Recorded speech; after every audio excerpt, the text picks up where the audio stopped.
Xin chào các bạn, hôm nay chúng ta cùng xem một số giải pháp phá dỡ các công trình xây dựng nhé. Lý do phổ biến nhất mà các tòa nhà bị phá dỡ đó là căn nhà đã quá cũ hoặc bị xuống cấp. Đôi khi phá dỡ để phục vụ một dự án mới hiện đại hơn. Ngày 30 tháng 6, thành phố Nam Dương, tỉnh Giang Tây, Đông Nam Trung Quốc. 200 chiếc máy xúc làm việc cùng nhau để phá hủy cây cầu vượt Long Quang Miao 24 tuổi. Một cây cầu 6 làn xe mới sẽ thay thế cây cầu 4 làn xe hiện tại.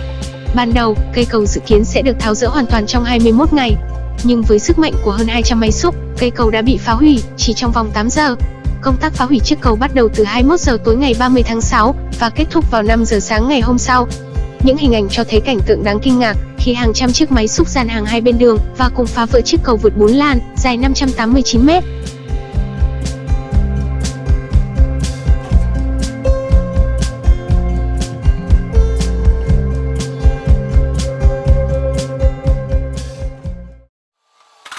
Một chiếc máy xúc đang phá rỡ một tòa tháp đôi đã không còn được sử dụng.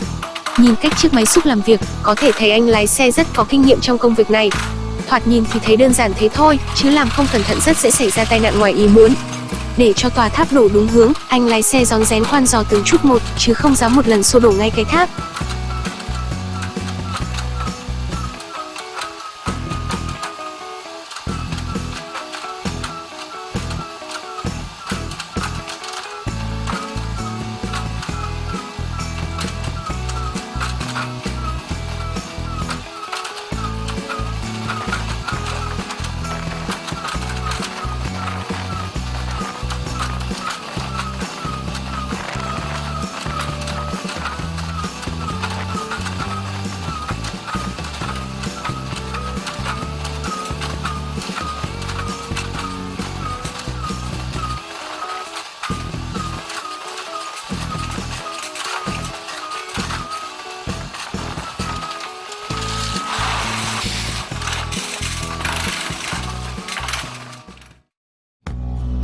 Đây là một nhà xưởng cũ, đã không còn được sử dụng từ lâu.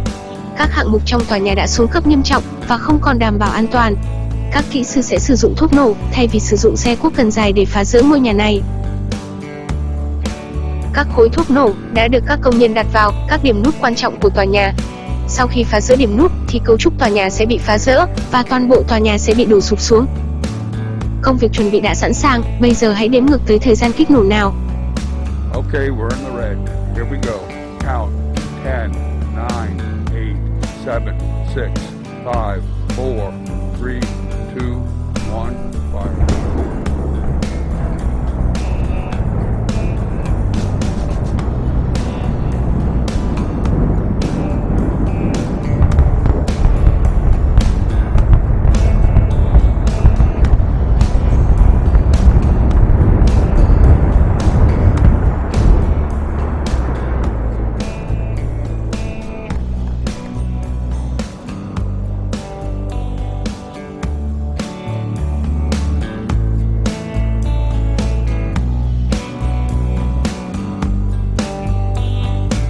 Ưu điểm của phương pháp phá rỡ bằng thuốc nổ là thời gian thi công nhanh gọn, không bị hạn chế bởi độ lớn và chiều cao của công trình.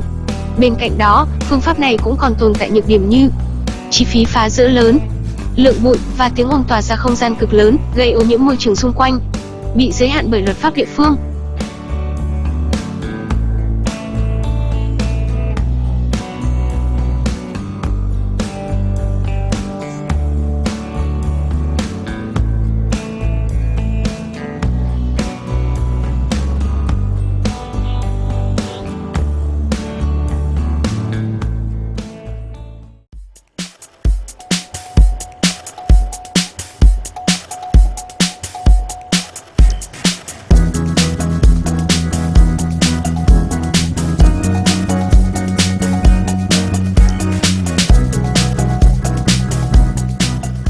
Các công nhân đang chuẩn bị phá hủy một cây cầu 4 làn trên một trong những đường cao tốc đông đúc nhất ở Whistler, Ontario, Canada. Thách thức đặt ra cho công việc này là việc phá rỡ phải an toàn tuyệt đối khi mà lượng phương tiện tham gia giao thông ở con đường phía dưới cây cầu khá đông đúc.